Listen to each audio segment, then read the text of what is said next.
Okay. Not everything is on the walls. Not everything is on the walls. You have no idea what I'm talking about right now, but today we're covering art. Babybel cheese.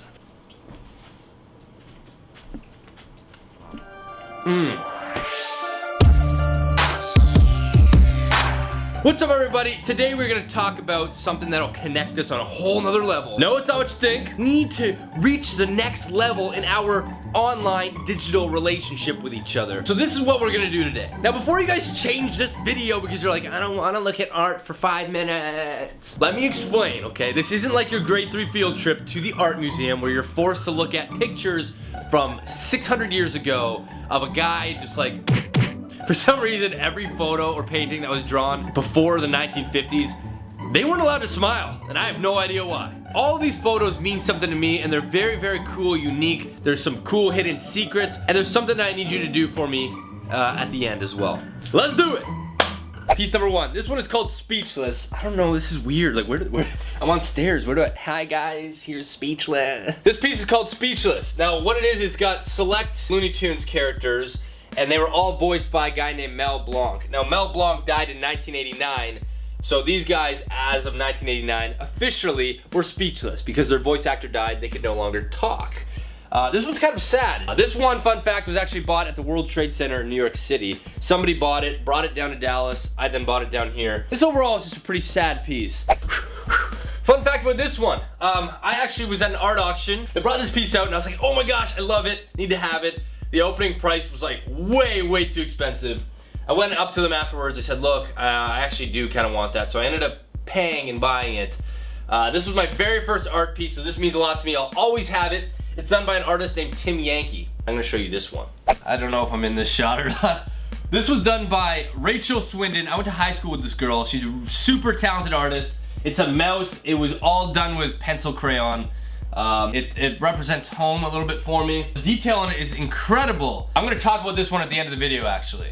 This one right here, I love this one. I say that about them all. I love them all, obviously. But this one is called Weapons of Mass Creation. Now, I'm not a fan of guns at all. I don't really like guns.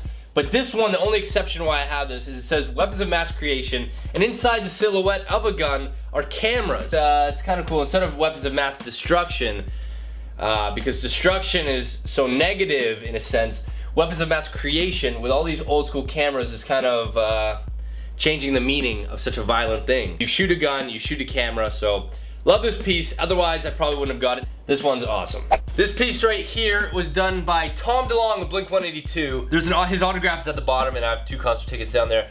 Fun fact though, I had this one sold on eBay. I really needed money. I think it was for like a phone bill or something. I needed money, so I had this on eBay. It ended up going for like 190 bucks.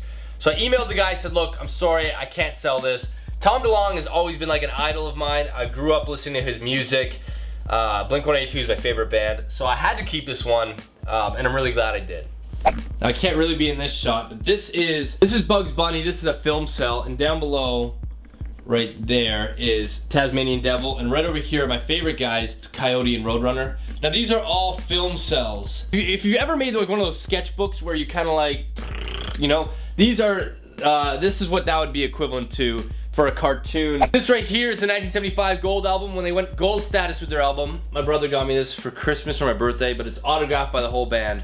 So I really love that album. Now, I'm not sure if you could see this because of light or whatever, but this is done by an artist, Brad Foster. I just got this one last weekend. It's an infinite library, and every book ever written apparently is supposed to be in here. It's as high as you can see and as far back as you can see. It's kind of like an illusion.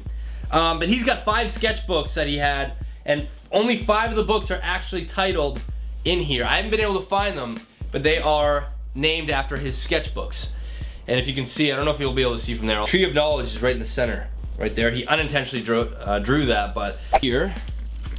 I got this framed a year ago. I actually haven't even got it out of the plastic yet. I had to get a custom frame because it was an odd size, but I got this in Fort Worth, Texas. They have an art festival. The artist is from Philadelphia.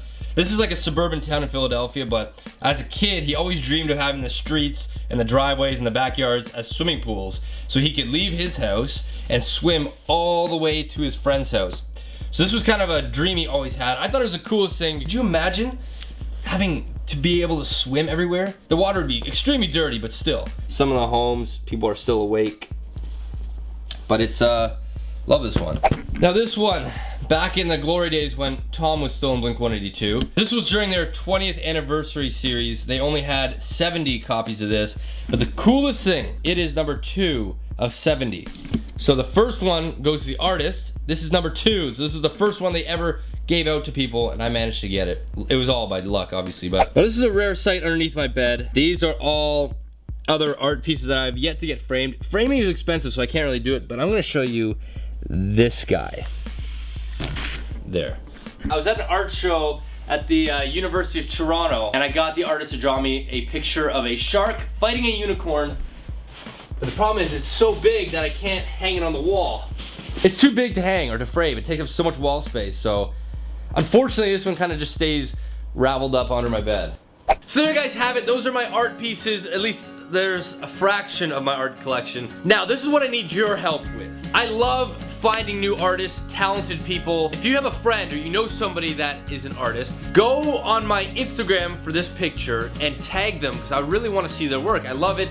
And I've been looking for somebody, this may sound totally weird, okay? This may sound totally weird. I'm looking for somebody that can draw eyes really well. Now, you guys saw that mouth that I have. I want to get 2 eyes done by 2 different artists. And kind of have like a face on my wall. It'd be the creepiest thing, I understand, but I just think that'd be so awesome. If you have a friend or you yourself draw, show me your stuff. So help me find them. I always go on Instagram and I'll look through different art forms, but you guys out there, you guys got a lot of talent. And you may know people with a lot of talent, so please share them with me. I want to know, what is something that you like to collect out there? Thank you so much for watching. Subscribe to my videos if you haven't, and follow me on Instagram and Twitter. And I will see you guys in my next video. See you guys later.